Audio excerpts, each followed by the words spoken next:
Panji SMK Negeri 2 Balikpapan memasuki ruangan.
Untuk menambah hikmatnya acara pada hari ini, mari kita simak bersama orasi ilmiah dan pembacaan doa yang akan disampaikan oleh Bapak Insinyur Ansar Amiruddin. Kepada Bapak Insinyur Ansar Amiruddin, kami persilakan. Bismillahirrahmanirrahim. Assalamualaikum warahmatullahi wabarakatuh. Alhamdulillah wa syukrillah, la hawla wa la quwwata illa billah. Ashhadu an la ilaha illallah wahdahu la syarika lah, wa ashhadu anna Muhammadan abduhu wa rasuluh. Allahumma salli wa sallim wa barik ala Muhammad wa ala alihi wa ashabihi wa man tabi'ahum bi ihsanin ila yaumil. Amma ba'd. Qala Allah Ta'ala fil Qur'anil Karim, wa 'allama Adama al-asma'a kullaha thumma 'aradahum 'alal malaikah faqala anbi'uni bi asma'i ha'ula'i kuntum shalihin.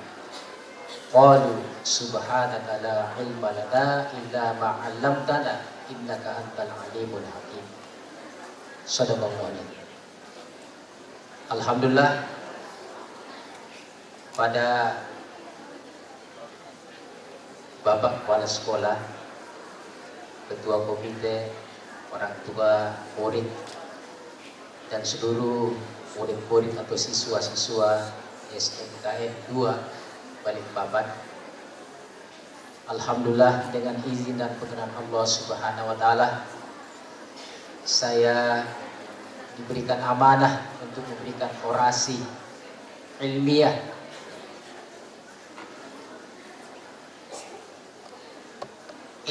itu berasal dari kata ilm, di mana Allah Subhanahu wa taala sebagai sumber ilmu.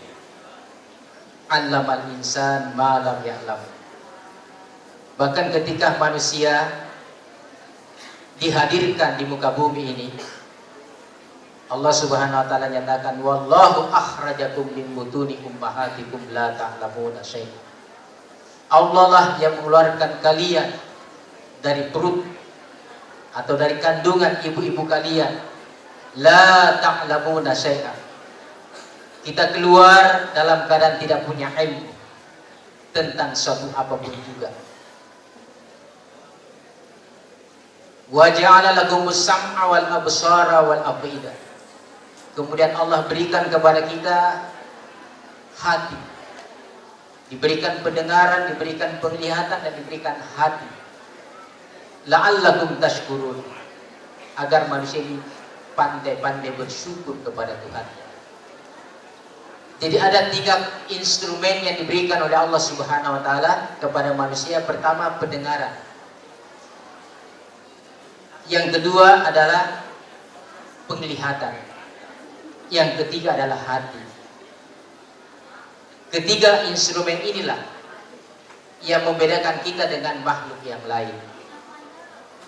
Karena sumber keilmuan kita ini asalnya dari 3 hal. Kapan kita pandai untuk selalu mendengar, kemudian kita melihat, dan itu menjadi memori dalam diri kita, dan ada lagi yang bisa tersambung dengan Yang Maha Kuasa. Sehingga wajar kalau seperti Einstein menyatakan bahwa ilmu tanpa agama itu adalah lumpuh, dan agama tanpa ilmu adalah buta. Tetapi kita harus berhati-hati sekarang ini, karena kita lihat banyak orang yang berilmu, tetapi pada kenyataan banyak hal yang bisa kita ambil bagian di dalamnya, karena masyarakat ternyata masih lumpuh dalam berbagai hal. Banyak sekarang orang-orang yang beragama tetapi buta. Tetapi kalau kita kumpulkan 2 hal ini, ilmu yang tidak beragama dan agama yang tidak berilmu, maka kita mengumpulkan 2 hal, si buta dan si lumpuh. Dan ini harus bersifat integral. Banyak kita miris juga melihat kondisi dan keadaan sekarang ini yang luar biasa. Makanya anggaran pendidikan Indonesia ini sampai 20%. Kenapa? Karena orientasi sebenarnya adalah membangun manusia. Tetapi apa yang dibangun? Ternyata membangun manusia ini harus dimulai dengan membangun kesadarannya. Dan kesadaran itu sifatnya bersifat integral. Tidak bisa parsial. Alhamdulillah, saya teringat karena saya tamat SMA tahun 1980. Alhamdulillah selesai studinya justru di bidang eksak, yaitu di pertanian di Unhas. Tapi saya merasa tidak cukup. Kemudian saya hijrah masuk di pesantren. Saya di pesantren Hidayatullah. Tadinya banyak orang melecehkan. Ada apa sih kok sarjana pertanian masuk di pesantren? Tapi alhamdulillah saya tidak salah pilih. Karena ternyata membangun manusia ini harus membangun dari jiwanya. Bangunlah jiwanya, baru bangunlah badannya. Ilmu-ilmu yang ada sekarang ini hanya membangun fisik-fisik dan material, yang orientasinya adalah finansial. Dan mengukur orang sekarang ini, kita ukur dengan seberapa banyak dia punya harta benda, kekayaan. Kita tidak mengukur lagi manusia secara moralitas. Padahal kita lihat bagaimanapun tinggi ilmu kita, seperti sekarang ini ada orang yang S1 di Indonesia, S2 di Malaysia, S3 di Amerika, pulang ke Indonesia jadi menteri, terakhir jadi tersangka. Jangan sampai ada SMKN 2 ini menciderai kita ini, yang sudah dididik, dibina, lantas hasilnya seperti itu. Nauzubillah. Makanya Allah Subhanahu wa taala mengajari kita bagaimana mempertahankan nilai-nilai akhlak, moralitas ini, yang juga harus diajarkan, harus ditransformasikan. Karena sebuah bangsa yang maju, kita lo boleh melihat sekarang kemajuan sains dan teknologi yang ada sekarang ini luar biasa. Tetapi kita lihat justru yang memporak-porandakan negeri-negeri yang ada di dunia ini, dan termasuk kita di Indonesia, pernah dijajah selama 350 tahun. Bukan orang bodoh yang menjajah kita, orang pintar, tetapi tidak punya peri kemanusiaan. Maka kita harus bangkit sebagai bangsa yang bermoral. Apalagi kita dengar tadi bahwa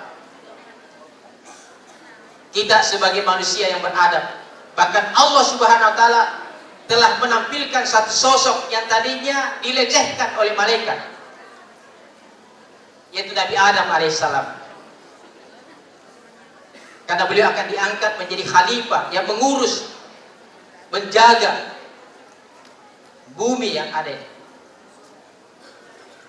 Apa kata malaikat? Tidak usah lagi diadakan makhluk, kalau hanya mau kerjanya mau merusak saja, menumpahkan darah, ya. Tapi apa kata Allah? Inni a'lamu ma ta'lam. Saya punya pengetahuan yang kau tidak punyai. Wa 'allama Adam al-asma'a kullaha. Maka Allah SWT mengajarkan kepada Adam tentang segala terminologi, segala definisi, segala nama-nama benda. Inklusif di dalamnya adalah nama Allah Subhanahu wa taala. Mengenal Allah adalah satu hal yang prioritas dalam hidup kita ini. Maka ketika Allah mengajarkan kepada Adam, dikemukakan di hadapan para malaikat, kemudian malaikat disuruh mengulangi. Apa kata malaikat? Qalu subhanaka la ilma lana illa ma 'allamtana innaka antal alimul hakim. Kami maha suci Engkau ya Allah, kami tidak punya ilmu kecuali apa yang Engkau ajarkan. Sesungguhnya Engkau maha mengetahui dan lagi maha bijaksana. Dua hal ini, Allah mempunyai sifat alim dan hakim. Ini dua sifat yang harus diintegrasikan. Kita bisa punya ilmu tapi kita harus bijaksana, ya. Makanya dulu beda sekali orang terpelajar dengan tidak, ya. Tapi kalau perilaku sekarang ini kita lihat kok terjadi degradasi. Malah anak-anak sudah lulus kuliah, lulus SMK, lulus SMA, keluar di jalan tanpa moral. Maka ini yang harus dihapuskan sebenarnya. Bukan ciri khas sebagai orang yang pintar, orang yang bijaksana, dan orang yang berakhlak dan bermoral. Justru kita harus prihatin melihat kondisi masyarakat dan bangsa kita sekarang ini yang luar biasa tantangannya. Dibutuhkan orang-orang yang punya semangat juang. Maka kita semua, ya, yang terikat di dunia pendidikan ini, karena saya juga seperti itu. Kalau saya di luar ini sebagai guru umat, ya, alhamdulillah. Saya juga kuliah di sekolah tinggi ilmu agama Islam untuk lebih menguatkan, mengintegrasikan bagaimana menggabungkan antara imtak, orang katakan ilmu pengetahuan, dan takwa, ya. Karena untuk memberikan solusi di masyarakat kita sekarang ini, maka kita harus kembali Bukan hanya kepada dunia-dunia fisik saja, tapi dunia-dunia spiritual kita ini. Maka perlu kita lihat bahwa Allah Subhanahu wa taala mentransformasikan ilmunya dengan kasih sayang. Ar-Rahman 'allamal Qur'an. Bahkan banyak kita lihat satu lompatan-lompatan yang luar biasa ketika kita mengajar dengan cinta, dan cinta adalah bahasa moral. Tadi saya dengar ada beberapa kali kata-kata cinta, ya, termasuk lagu terakhir dari Balikpapan itu cinta juga akhirnya. Waktu anak-anak kita nyanyi tadi, aku ini bisa berdiri tegar di hadapanmu karena cinta. The power of love. Ada kekuatan cinta. Allah Subhanahu wa taala sebenarnya mengajarkan manusia karena cinta kepada kita ini, mempertahankan kedudukan kita sebagai makhluk yang mulia, makhluk yang terhormat, makhluk yang akan mendapatkan penghargaan yang lebih dari Allah Subhanahu wa taala karena ilmu. Tetapi jangan salah persepsi, ilmu yang dimaksudnya adalah ilmu yang bersifat integral, bukan ilmu parsial yang menyebabkan apa yang terjadi namanya instabilitas. Terjadi hal-hal yang bersifat destruktif, ya, hal-hal yang tidak konstruktif. Tapi kalau dasar cinta, semua adalah membangun. Tidak ada manusia yang bodoh, karena Allah Subhanahu wa taala menciptakan manusia sesuai dengan kondisi fitrahnya. Tadi saya perhatikan sudah mau nyanyi tidak jadi karena ada satu instrumen yang tidak baik. Maksudnya apa ini? Bahwa kita semua manusia ini, kalau kita menyatukan hati kita, menyatukan pikiran kita, menyatukan gerak langkah kita, maka kita akan menjadi bangsa yang maju, bangsa yang terhormat dan bangsa yang mulia. Tapi kapan merasuk paham-paham, ini paham-paham kita tidak sadari kalau ada yang membisik-bisikkan ke dalam jiwa kita, ya, berupa keingkaran masuk ke dalam tubuh kita, berupa kemaksiatan kepada, berupa dosa-dosa, maka itu akan menjatuhkan kita dan kita akan ditertawai oleh setan. Karena sebenarnya saya juga pernah ceramah di depan polisi, ya, mulai dari Kapolda dan seluruh jajarannya. Saya katakan yang bikin repot polisi sekarang ini menangkap yang namanya koruptor, narkoba, dan segala tindak-tindak kriminal. Sebenarnya biangnya adalah setan. Kapan polisi bisa menangkap setan? Dan bagaimana kita memproteksi diri kita dari bisikan-bisikan setan ini? Injeksi spiritual kita, imunisasi, vaksinisasi spiritual, supaya kita tahan dengan berbagai macam bisikan. Karena banyak orang jatuh karena tidak tahan dengan ini. Makanya ini harus diperhatikan di dunia pendidikan sekarang ini. Untuk itulah saya memperingatkan diri saya, karena saya juga punya generasi dan kita semua adalah pelanjut ini yang akan memegang estafeta kepemimpinan di negara yang tercinta ini. Minimal di Balikpapan ini yang kita tadi sudah nyanyikan, ku bangun dengan amal, ku jaga dengan apa? Dengan iman, ku bela dengan doa. Jadi enak sekali. Kalau dulu saya pernah dengar beriman, bersih, indah, aman dan nyaman. Itu fisiknya. Tapi spiritnya adalah beriman. Terus kalau kita yang fisik ini memang harus kita bangun, harus kita jaga dan harus kita bela. Tapi secara spirit, ku bangun dengan amal, kemudian ku jaga dengan, ku bela dengan, ku jaga dengan iman, ku bela dengan doa. Ini harus bersifat integral, sehingga insya Allah kita tidak kecewa. Karena sebenarnya kita ini hidup di dunia adalah untuk membangun akhirat kita. Sebagai bangsa yang bertuhan, kita percaya adanya namanya akhirat. Dan sekarang ini